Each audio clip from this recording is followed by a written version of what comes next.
नमस्कार दोस्तों, मैं अभय प्रताप से एक बार फिर से स्वागत करता हूं आपका आपके अपने एजुकेशन प्लेटफॉर्म यूनिमार क्लासेस में।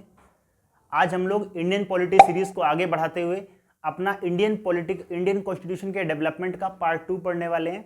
अगर आप किसी भी तरह का पॉलिटिकल साइंस से रिलेटेड एग्जाम देने वाले हैं, आप एसएससी सीजीएल का एग्ज़ाम देने वाले हैं, आप यूजीसी नेट का एग्ज़ाम देने वाले हैं, आप यूपीएससी का एग्ज़ाम देने वाले हैं, या फिर आप सीयूईटी का एग्ज़ाम देने वाले हैं जिसमें जीके थोड़ी सी आती है, ठीक है, तो ये वीडियो आपके लिए बहुत ज़्यादा, ये सीरीज़ ही आपके लिए बहुत ज़्यादा इंपॉर्टेंट होने वाली है। ठीक है, हमने ये सीरीज़ शुरू की, हमने इंडियन कॉन्स्टिट्यूशन शुरुआत की थी। मैंने आपको पिछली वीडियो में बताया था कैसे इंडियन कॉन्स्टिट्यूशन जो हुआ वो अस्तित्व में आया।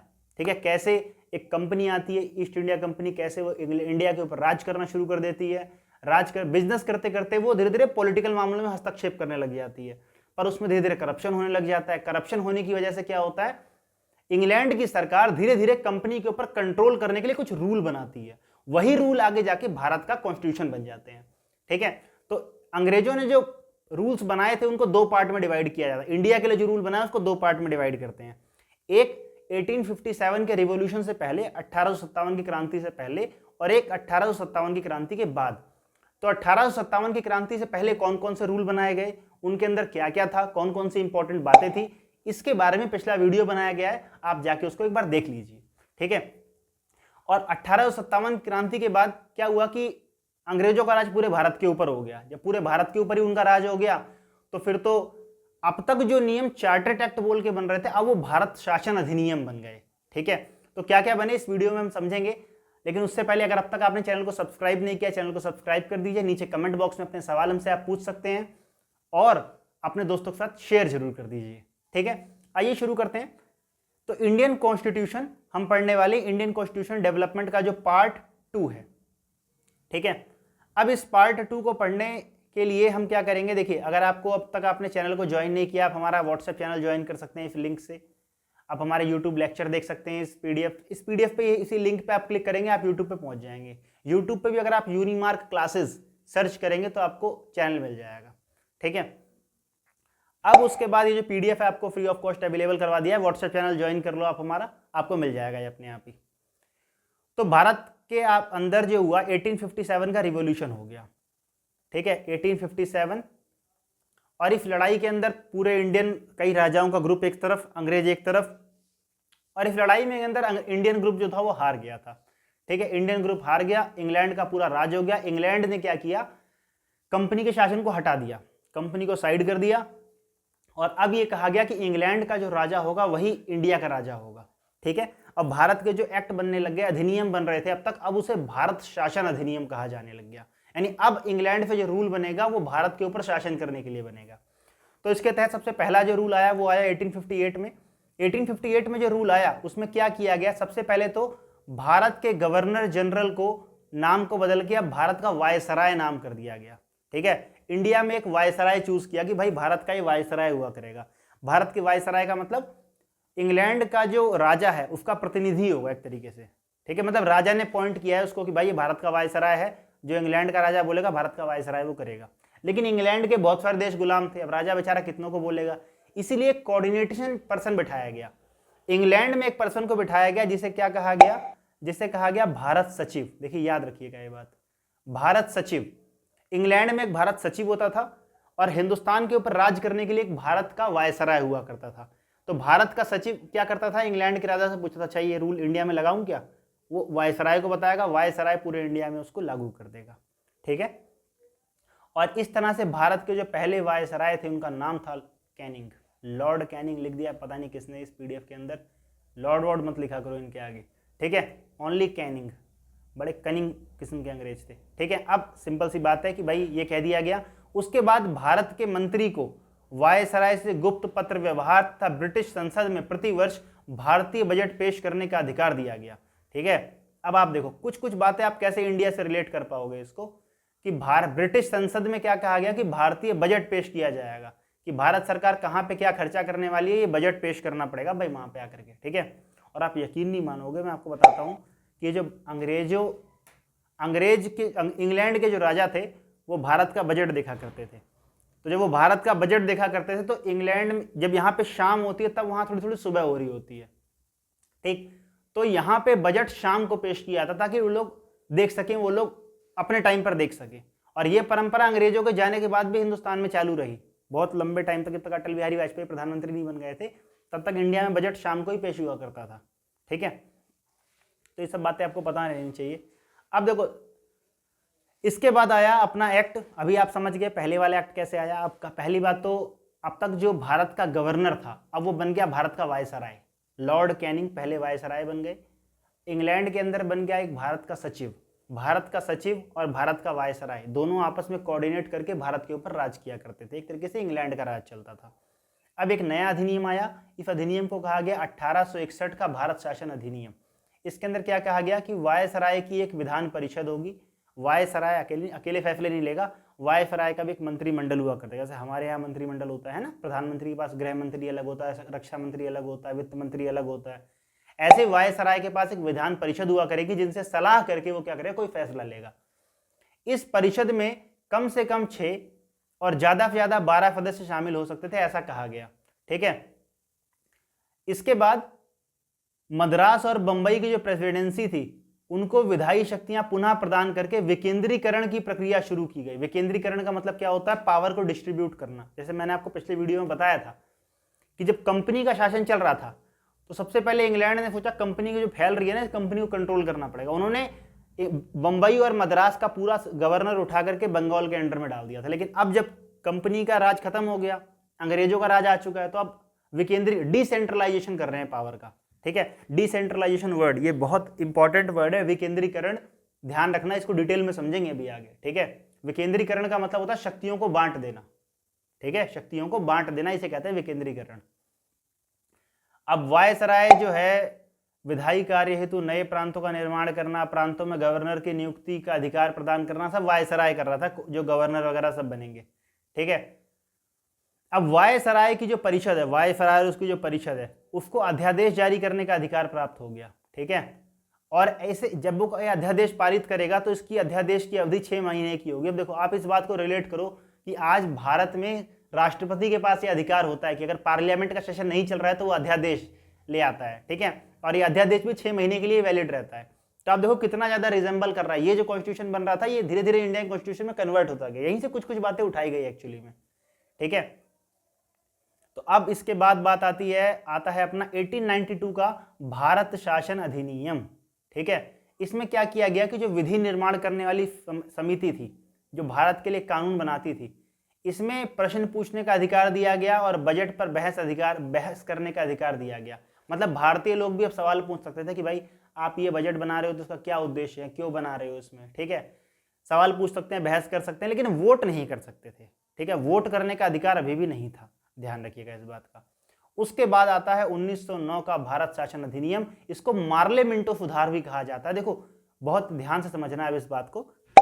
1909 में जो भारत शासन अधिनियम आया उसका एक और नाम था मार्ले मिंटो सुधार। तो मार्ले मिंटो का मतलब क्या होता है, मार्ले का मतलब होता है कि मार्ले उस वक्त भारत सचिव थे। क्या थे, उस वक्त भारत के सचिव थे, और मिंटो जो थे वो यहां पर वायसराय थे। तो जब भी आपसे कोई वायसराय थे, तो जब भी आपसे मार्ले मिंटो, मॉन्टेस्क्यू, चेम्सफोर्ड ऐसा कुछ नाम आए तो समझ जाना इनका पेयर इस तरीके से बना हुआ था। 1909 का भारत शासन अधिनियम बहुत इंपॉर्टेंट है, इसको ध्यान से समझना कि हुआ क्या इसके अंदर। एक्चुअली में ये सुधार जो है 1906 में आगा खां के नेतृत्व में मुस्लिम प्रतिनिधि मंडल द्वारा वायसराय लॉर्ड मिंटो, ठीक है, मिंटो जो थे वो वायसराय थे, मैंने ऑलरेडी आपको बता दिया। इसमें एक पृथक निर्वाचन प्रणाली की बात की गई। पृथक निर्वाचन प्रणाली यानी ऐसा कहा गया कि भाई देश में मुसलमानों को अलग सीट दी जाए और मतलब गैर मुस्लिमों को अलग सीट दे दी जाए। ठीक है, ऐसा कहा गया पहली बार। यानी एक समझ लीजिए बंटवारे की नींव रखी जाए। अंग्रेजों को समझ में आ गया ना कि इनको यूनाइट नहीं रखा जा सकता। धीरे धीरे देखिए 1857 की क्रांति के बाद ना भारतीय थोड़ा थोड़ा समझने लग गए थे अंग्रेजों को, तो इसीलिए इन लोगों ने फिर डिसाइड कर लिया अब थोड़ा हिंदू मुसलमानों में फूट डालनी पड़ेगी।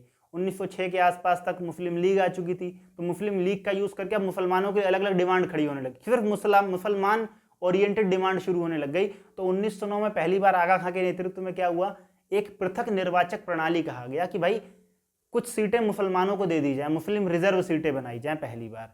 ठीक है, तो इसमें मुस्लिम समुदाय हेतु देखिए, आप देख पहली बार पृथक निर्वाचन प्रणाली की व्यवस्था की गई। पहली बार ध्यान रखना, एग्जाम में क्वेश्चन कई बार पूछ लेते हैं कि भाई मुस्लिम समुदाय के लिए पहली बार पृथक निर्वाचक प्रणाली की स्थापना कौन से सुधार में की गई, तो भाई मार्लियामेंटो सुधार था उसका नाम, ठीक है।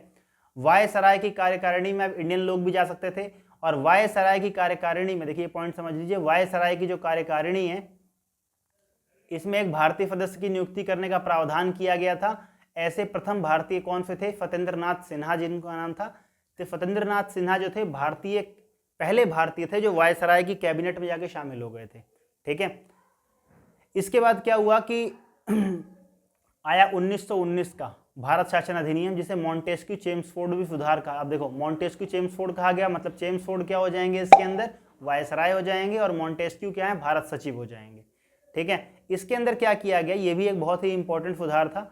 इस सुधार के अंदर क्या किया गया?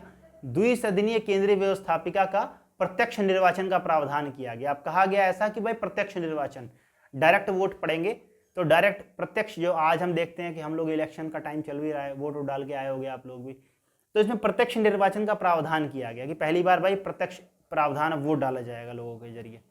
और इसके सांप्रदायिक आधार पर जो पृथक निर्वाचन था उसे बढ़ा करके ईसाइयों, आंग्ल भारतीयों और यूरोपियों को भी इसमें शामिल कर लिया गया। यानी कि अभी हिंदू मुस्लिम किया गया था पहले, अब बेसिकली इसमें और बढ़ा दिया गया, कह दिया गया हिंदू मुस्लिम का, तो ईसाई लोग भी हैं, एंग्लो इंडियंस भी हैं, यूरोपियंस भी जो इंडिया में रह रहे हैं, तो इनके लिए भी अलग अलग सीट्स बनाई जाएं, ठीक है, मतलब बढ़ाया गया। सांप्रदायिक चुनाव क्षेत्रों को और अधिक व्यापक बनाया गया। इसके अंदर केवल उन लोगों को मताधिकार प्रदान किया गया जो एक निश्चित धनराशि सरकार को मत कर के रूप में देते थे। जो लोग टैक्स देते थे केवल उनको ही वोटिंग का राइट था, हर व्यक्ति वोट नहीं दे सकता था। इसके अंदर बेसिकली किया इसलिए कि भारत की, ताकि गरीब जनता जो है उसको वोटिंग का राइट ना मिल पाए, वरना कभी वो वोट अंग्रेजों के खिलाफ भी कर सकती थी, ठीक है। अब उसके बाद ये किया गया, गवर्नर जनरल की परिषद में कम से कम 3 भारतीय सदस्य का होना कंपलसरी कर दिया गया। ये भी एक फिक्स चीज कर दी गई, अब तक एक हुआ करता था, ठीक है। इसके बाद आता है 1935 का भारत शासन अधिनियम। ये आप कह सकते हो कि मोस्ट इंपॉर्टेंट है। क्या है ये? मोस्ट इंपॉर्टेंट एक्ट है, बहुत ज्यादा इंपॉर्टेंट एक्ट है, क्योंकि हमारा संविधान का आज भी बहुत बड़ा हिस्सा इसी एक्ट से उठाया गया है, ठीक है। आज जो हम प्रेजेंट में संविधान देखते हैं ना, उसका बहुत बड़ा हिस्सा उससे उठाया गया है। अब जब मैं पढ़ूंगा तो आप अपने आप रिलेट कर पाओगे कैसे कैसे इसके हिस्से उठाए गए हैं। जैसे कि देखिए, सबसे पहली बात 1932 में तैयार किए गए श्वेत पत्र पर आधारित था। इसमें अखिल भारतीय संघ, जिसमें 11 ब्रिटिश प्रांत थे, 6 चीफ कमिश्नरी क्षेत्र थे, जो कि स्वेच्छा से शामिल होने वाले देश रियासतें भी इसके अंदर थी। केंद्र व उसकी इकाइयों के बीच 3 सूचियां बनाई गई, ठीक है। केंद्र में और सेंटर में और स्टेट में पावर का सेपरेशन कर सकें, इसके लिए 3 लिस्ट बनाई गई, जो कि एक संघ सूची थी, राज्य सूची और समवर्ती सूची। और आज भी भारत के संविधान में यही 3 सूचियां काम करती हैं, ठीक है। सेंटर और स्टेट में पावर डिस्ट्रीब्यूशन इन्हीं 3 लिस्ट से होता है। एक तो होती है यूनियन लिस्ट, एक होती है स्टेट लिस्ट, एक होती है कंकरेंट लिस्ट, मतलब इसके ऊपर दोनों का नियम है, समवर्ती सूची से हम कहते हैं। उस वक्त इसमें विषय जो थे 59, 54, 36 थे। आज विषय थोड़े ज्यादा और कम है, लेकिन ये लिस्ट आज भी भारतीय कॉन्स्टिट्यूशन में प्रेजेंट है, ठीक है। इसके बाद अवशिष्ट शक्तियां जो थी वो गवर्नर जनरल में निहित कर दी गई थी, ठीक है। मतलब कुछ ऐसी बात, अगर कोई ऐसा टॉपिक आ गया जो कॉन्स्टिट्यूशन में नहीं लिखा हुआ, अभी इस वाले 1935 के एक्ट में नहीं लिखा वो टॉपिक, उसके ऊपर कोई डिसीजन लेना है तो गवर्नर उसके ऊपर डिसीजन ले लिया करता था, ठीक है। उसके बाद केंद्र में द्वैध शासन की स्थापना की गई, ठीक है। केंद्र में क्या किया गया? द्वैध शासन की स्थापना की गई और मताधिकार का विस्तार किया गया, वोटिंग राइट्स और बढ़ा दिए गए, ठीक है। शक्तियों का विभाजन केंद्र तथा प्रांतों में किया गया, सेंटर को अलग पावर दी गई और स्टेट्स को अलग पावर दे दी गई, ठीक है। और यही काम आज भी आप कॉन्स्टिट्यूशन में देख पाते हो, ठीक है। इसने क्या कर दिया? भारत में सांप्रदायिक निर्वाचन पद्धति का विस्तार कर दिया, पहली बात तो, ठीक। और यहाँ पर भारत का बंटवारा पहली बार हुआ, और भारत का बंटवारा बर्मा, बरार और अदन, जिसको आज आप म्यांमार कहते हो, ठीक है, वो अलग हो गया। मतलब 1935 में क्या हुआ? इंडिया से म्यांमार अलग हुआ था। ये तो भारत वालों की महानता है कि वो आज केवल इतना इंडिया पाकिस्तान ही याद रखते हैं केवल कि 1947 में, लेकिन उसी 47 से आप 12 साल पीछे जाओगे तो इंडिया का बंटवारा होकर म्यांमार भी इंडिया से अलग हुआ, ठीक है। तो बहुत ज़्यादा पुरानी बात नहीं है। 1937 के अंदर क्या किया गया? एक सुप्रीम कोर्ट बनाया गया, जो कि आज भी हमारे पास है। रिजर्व बैंक ऑफ इंडिया की भी स्थापना की गई, जो कि आज भी हमारे पास है ना। RBI आप जानते हो, आपके जेब में जो नोट रखे हुए हैं 500-500 के, वो सब उसके ऊपर साइन हो रखा है रिजर्व बैंक ऑफ इंडिया का। तो मैंने आपको बताया था कि कितना इंपॉर्टेंट है ये एक्ट, ठीक है। आज भी जो आप कैग वगैरह के अधिकारी देखते हो वो सब इसी से आने वाले हैं। तो भारतीय शासन अधिनियम 1935 ही भारतीय संविधान का स्रोत है, ये इंपॉर्टेंट पॉइंट है। मतभेद की स्थिति में संयुक्त बैठक का इसमें प्रावधान था और ये आज भी है। आज भी अगर लोकसभा राज्यसभा में क्या होता है, कोई बात को लेकर मतभेद हो जाता है तो संयुक्त बैठक होती है पूरी की पूरी। नेहरू जी ने इसे अनेक ब्रेक वाली इंजन रहित गाड़ी कहा था, तो ये याद रखना नेहरू जी का स्टेटमेंट था इसके बारे में, ठीक है। फिर आता है अपना crisp mission. Crisp mission Bharat में आता है। तो इस क्रिस्प मिशन का भारत में आने का क्या रीज़न था, क्योंकि अब तक लड़ाई झगड़ा बहुत बढ़ चुका था और 1942 का टाइम था। तो 1942 के अंदर क्या हो रहा था, सेकेंड वर्ल्ड वॉर चल रहा था, ठीक है, द्वितीय विश्व युद्ध चल रहा था। इस द्वितीय विश्व युद्ध में क्या हुआ कि और इंडिया में क्विट इंडिया मूवमेंट चलने लग गया था। तो अंग्रेजों को कुछ ऐसे काम करने थे जो कि मतलब भारतीयों के फेवर में, उनको अपने फेवर में लाने के लिए। तो क्रिस्प मिशन आया इंडिया के अंदर। इसमें इस बात को स्वीकार किया गया कि विधान का निर्माण भारत में निर्वाचित संविधान सभा द्वारा किया जाएगा। मतलब इसने पहली बार एक्सेप्ट किया, ठीक है, इंडिया की एक कॉन्स्टिट्यूशन असेंबली यानी संविधान सभा बनाई जाएगी और क्या हो जाएगा, जो वो डिसीजन लेगी वही नियम इंडिया के अंदर बनाया जाएगा, ठीक है। संघीय व्यवस्था का निर्माण होगा, फेडरल सिस्टम, जो कि आज भी इंडिया में है, जिसमें ब्रिटिश प्रांत व देशी रियासतें शामिल होंगी, ठीक है। मुस्लिम लीग ने क्रिस्प प्रस्ताव को अस्वीकार कर दिया और पृथक पाकिस्तान की मांग को जारी रखा। मुस्लिम लीग का मानना था 2 संविधान सभाओं का निर्माण होना चाहिए, एक भारत के लिए तथा दूसरा पाकिस्तान के लिए। एक्चुअली में क्या था ना, क्रिस्प मिशन कह रहे थे कि इंडिया में मुस्लिम लीग तो बना ही चुके थे, अलग मुस्लिम सीट बना चुके थे, सिखों के लिए अलग सीट बना चुके थे, तो अब ये इतने अलग हो चुके थे कि मिलना इनका पॉसिबल नहीं। मुस्लिम लीग का सिंपल डिमांड था कि भाई हमको पाकिस्तान चाहिए। वो 1940s में इस बात को लेकर अड़ चुके थे कि अब पाकिस्तान से कम कुछ भी अपने को मंजूर नहीं है, तो उनको पाकिस्तान ही चाहिए था। तो अब उनको सिर्फ पाकिस्तान चाहिए, तो पाकिस्तान चाहिए। तो जब ये क्रिस्प मिशन आया तो इसने कह दिया इंडिया के अंदर डोमिनियन स्टेट बना देंगे, ठीक है। इंडिया के अंदर पाकिस्तान एक अलग टाइप का स्टेट रहेगा, उसके पास अपनी खुद की पॉलिसीज रहा करेगी, ठीक है, आप अपना खुद का कानून बना पाओगे। लेकिन उन्होंने कहा नहीं, हमें डोमिनियन स्टेट बनना ही नहीं है, इंडिया के अंडर में कुछ भी लाना ही नहीं है, हम बिल्कुल अलग बनना चाहते हैं। तो आप जो कॉन्स्टिट्यूशन असेंबली संविधान सभा की बात कर रहे हो, आप 2 संविधान सभा बनाओ, भारतीय कानून बनाने के लिए भारतीय संविधान और पाकिस्तान का कानून बनाने के लिए पाकिस्तान की संविधान सभा बननी चाहिए। ऐसा मुस्लिम लीग ने डिमांड कर दी, ठीक है। कांग्रेस ने भी इसे नहीं माना, ठीक है, क्योंकि कांग्रेस कहती है डोमिनियन स्टेट क्या होता है भाई, मतलब मुस्लिम लीग इसलिए नहीं मान पाई इस बात को क्योंकि वो कह रही थी कि डोमिनियन स्टेट बनना ही नहीं है अपने को, हमको पाकिस्तान अलग स्टेट चाहिए, बंटवारा चाहिए हिंदुस्तान का। और कांग्रेस इस बात को कह रही थी हमें अपने अंदर डोमिनियन स्टेट बनाने नहीं है, हमको पूरी आज़ादी चाहिए, कंप्लीट, ठीक है। कि बैक इफेक्ट फ्रंट फुट पे थे, अंग्रेज बेचारे वर्ल्ड वॉर भी लड़ रहे थे, यहाँ पे इनसे डील भी करनी थी। तो इस वजह से क्रिस्प मिशन जो आया था वो फेल हो गया पूरी तरीके से, ठीक है। तो मामला ये फेल रहा पूरी तरीके से, कह सकते हो आप ये। फिर आता है कैबिनेट मिशन, ठीक है। Cabinet mission, second world war जब खत्म हो गया 1945 में, तो 1945 से पहले इंग्लैंड में जब इलेक्शन हुए तो वहाँ चर्चिल इलेक्शन हार गए और एटली जो थे वहाँ पर इलेक्शन जीत गए और नए प्रधानमंत्री बने वहाँ के। तो ब्रिटेन के अंदर क्या हुआ, ब्रिटेन की जो संसद थी उसने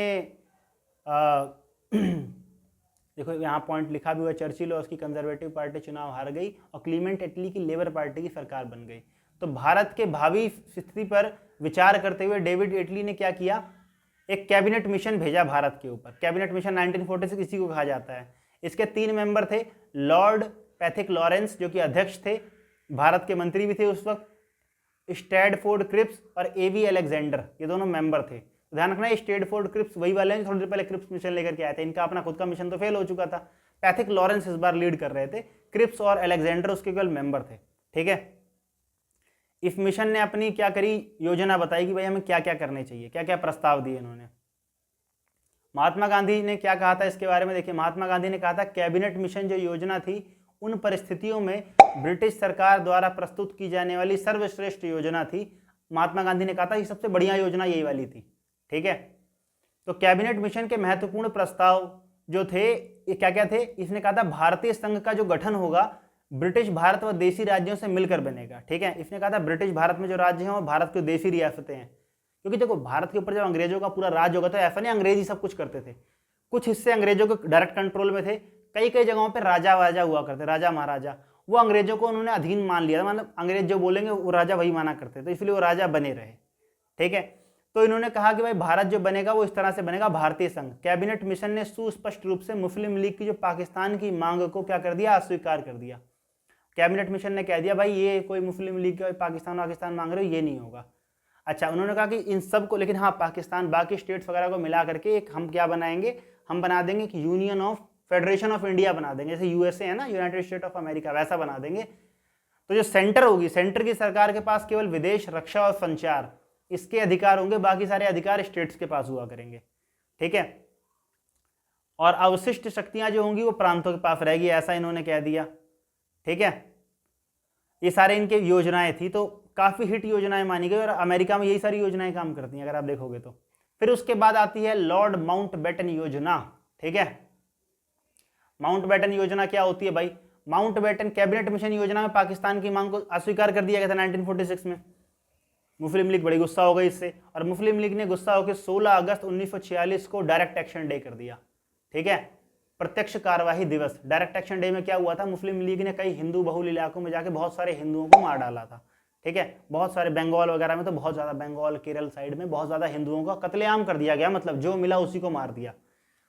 तो इससे क्या हुआ था कि इंडियन सरकार इस बात को मान जाए मुस्लिम लीग की कि हाँ अलग करो, बंटवारा करो। ठीक है, तो एट द एंड उनकी बात फिर मान ली गई, दबाव में आ गए। अब ब्रिटेन के जो प्रधानमंत्री एटली ने 20 फरवरी 1947 में घोषणा कर दी कि 30 जून 1948 से पहले पहले भारत के अंदर क्या होगा, ब्रिटिश सत्ता का अंत करके भारतीयों को सत्ता सौंप दी जाएगी। समझ में आ गई बात। तो माउंटबेटन इंडिया में आए। माउंटबेटन ने एक बाल्कन प्लान रेडी किया।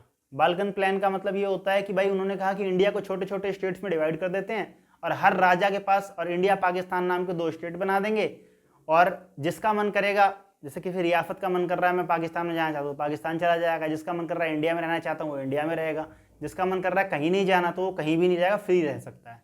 ठीक है, जैसे कश्मीर वाले राजा थे, उन्होंने शुरू में कहा था कि मैं फ्री रहूँगा, बाद में फिर उन्होंने MOU साइन किया था इंडिया के साथ। ऐसे ही जूनागढ़ के जो राजा थे, जूनागढ़ हिस्सा इंडिया में था, लेकिन वो कह रहे हैं पंजाब में रहूँगा, उसमें क्या बोलते हैं पाकिस्तान में रहूँगा, तो एट द एंड उन्हें भाग के पाकिस्तान जाना पड़ गया था। ठीक है, तो ऐसे ऐसे आपका ऑपरेशन पोलो के बारे में आपने सुना होगा। हैदराबाद के निजाम तो कहते मैं पाकिस्तान में जाऊंगा, लेकिन इस हैदराबाद जहाँ हिस्सा है मैं उसी को पूरे को पाकिस्तान ले जाऊंगा, मतलब उसको पाकिस्तान बनाऊंगा मैं, लेकिन माना नहीं गया। फिर उसको डिटेल में कहानी आगे पढ़ेंगे जब हम इंडियन पढ़ेंगे तो। अब लॉर्ड माउंटबेटन की जो योजना थी, इस लॉर्ड माउंटबेटन योजना के अंदर क्या हुआ, ये कहा गया कि भारत को 2 डोमिनियन स्टेट, भारत और पाकिस्तान में इसका डिवीजन कर देना चाहिए। ठीक है, एक भारत बनाओ, पाकिस्तान बनाओ। बंटवारे पर महात्मा गांधी जी ने क्या कहा था कांग्रेस का बंटवारा मेरी लाश के ऊपर से स्वीकार करना होगा, मगर बाद में गांधी जी बोल रहे कोई बात नहीं, मान लेते हैं। ठीक है, बंटवारा स्वीकार कर लिया। बलूचिस्तान के अंदर एक बहुत बड़े नेता थे, उनका नाम था अब्दुल गफ्फार खान, उन्होंने बंटवारे का विरोध किया। ठीक है, ये गिलगिट बल्टिस्तान के आसपास के नेता जो थे, उन्होंने कहा कि भाई हमें भेड़ियों के आगे फेंक दिया गया है। ठीक है, इन्होंने कहा पाकिस्तान के जो लोग मांग कर रहे हैं बहुत कट्टरपंथी लोग हैं, और हम लोग बंटवारा चाहते नहीं थे, आप लोगों ने हमें भेड़ियों के आगे फेंक दिया है। ठीक है, तो ये था माउंटबेटन की योजना थी पूरी की पूरी ये। ठीक है, उसके बाद आती है बात अपने भारतीय स्वतंत्रता अधिनियम की। तो भारतीय स्वतंत्रता अधिनियम के अंदर क्या किया गया, देखिए ब्रिटिश संसद ने 4 जुलाई 1947 को स्वतंत्रता अधिनियम पारित कर दिया, मतलब अपने पार्लियामेंट से पास कर दिया 4 जुलाई 1947 को। 18 जुलाई 1947 को सम्राट द्वारा अनुमति, सम्राट ने साइन कर दिए, और 15 अगस्त 1947 को लागू कर दिया गया। 4 जुलाई को उनके संसद ने पास किया, और 18 जुलाई को उनके राजा ने साइन कर दिया इसके ऊपर कि हाँ बिल्कुल योजना बढ़िया है, जाओ पास करो इसको। और 15 अगस्त को क्या हुआ कि पूरा का पूरे इंडिया में लागू कर दी गई। 15 अगस्त को क्या हुआ, भारत एक अलग देश बन गया, पाकिस्तान एक अलग देश बन गया। ठीक है, देखो भारत को एक स्वतंत्र और संप्रभु राज्य घोषित किया गया तथा 15 अगस्त 1947 से 2 डोमिनियन राज्य भारत तथा पाकिस्तान की स्थापना की गई। दोनों राज्यों के लिए ब्रिटिश सरकार पृथक पृथक, और यदि दोनों सहमत हो तो संयुक्त गवर्नर जनरल की नियुक्ति करेगी। ठीक है, मतलब अंग्रेजों ने कह दिया ठीक है, अगर दोनों चाहें तो अलग अलग गवर्नर ही बन सकते हैं, दोनों चाहेंगे तो दोनों के लिए कंबाइंड गवर्नर ही बना देंगे। तो क्या किया गया था, भारत के जो प्रधानमंत्री थे जवाहरलाल नेहरू, वो तो मान गए थे। उन्होंने कहा ठीक है, अंग्रेजों से कहा कि आप माउंटबेटन जो कि आखिरी जो वायसराय थे, उनको ही कहा गया कि आप बन जाइए उनको कहा गया कि भाई आप बन जाओ यहाँ पर आकर के गवर्नर बन जाओ आप। तो गवर्नर उनको बना दिया गया, लेकिन पाकिस्तान ने अपना गवर्नर बनाया था मोहम्मद अली जिन्ना को। ठीक है, कई बार लोग कंफ्यूज हो जाते हैं कि मोहम्मद अली जिन्ना प्रधानमंत्री नहीं थे। पहले प्रधानमंत्री जो पाकिस्तान के, उनका नाम था लियाकत अली खान, याद रखना। मोहम्मद अली जिन्ना वहाँ के गवर्नर थे, और इंडिया के जो पहले गवर्नर बने आज़ाद भारत के, उनका नाम था माउंटबेटन। ठीक है, उसके बाद ये भी कहा गया इस योजना के अंदर कि जब तक भारत का संविधान नहीं बनेगा तब तक जो 1935 का अधिनियम था उसी के अनुसार शासन चलता रहेगा। ठीक है, तो ये था अंग्रेजों का। उसके बाद अंग्रेज चले गए थे, उसके बाद भारत की संविधान सभा ने सारा का सारा काम किया जो भी हमको करना था। तो ये था पार्ट 2 हमारे इंडियन कॉन्स्टिट्यूशन का। और ये हमारा चैनल यूनिमार क्लासेस, हमारा मतलब हमारा चैनल है ना, यूनिमार क्लासेस। तो यूनिमार क्लासेस को प्लीज़ सब्सक्राइब कर दीजिए। आपका कोई भी डाउट आता है, आप किसी टॉपिक के ऊपर वीडियो चाहते हैं, तो आप हमें डिस्क्रिप्शन बॉक्स में दीजिए। वीडियो ही नहीं लेके आएंगे, पूरा एक PDF नोट्स बना के लेके आएंगे आपके लिए। ठीक है, अब तक आपने अगर सब्सक्राइब नहीं किया है तो प्लीज़ सब्सक्राइब कर दीजिए। ठीक है, सब्सक्राइब जरूर कर दीजिए, लाइक कर दीजिए इस वीडियो को, और शेयर कर दीजिए अपने दोस्तों के साथ। इंडियन पॉलिटी की पूरी सीरीज में हम 20-30 वीडियोस होंगे, उसमें हम पूरी इंडियन पॉलिटी कवर करेंगे इसी चैनल पर, इसी जगह। मिलते हैं अगली वीडियो में, तब तक के लिए नमस्कार, धन्यवाद।